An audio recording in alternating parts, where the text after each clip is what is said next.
Breaking news, এই মুহূর্তে breaking news আসছে। আগরতলা থেকে কলকাতা আসছিল একটি ইন্ডিগোর ফ্লাইট, তার পাখায় পাখির ধাক্কা লেগে যায়। পাখায় পাখির ধাক্কা লেগে যায়, তার জন্য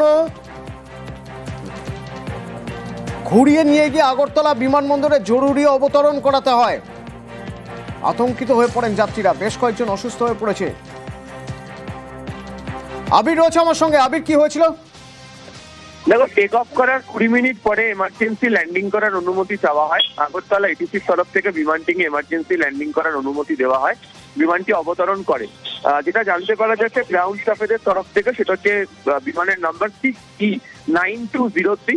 এই বিমানের যে ব্লেড, সেই ব্লেড ক্ষতিগ্রস্ত হয়েছে পাখির ধাক্কার কারণে, এবং তার জেরেই হচ্ছে বিমানটি এমার্জেন্সি ল্যান্ডিং করে। এবং যেভাবে বিমানটি অবতরণ করে তাতে যাত্রীদের কয়েকজনের আঘাত লেগেছে। এবং কিছুক্ষণ আগে পর্যন্ত পাওয়া খবর যে নতুন করে কোনো বিকল্প বিমানের ব্যবস্থা করতে পারা যায়নি, তবে সংস্থার তরফ থেকে উল্লেখ করে দেওয়া হয়েছে যে বিকল্প বিমান তাদেরকে দেওয়া হবে।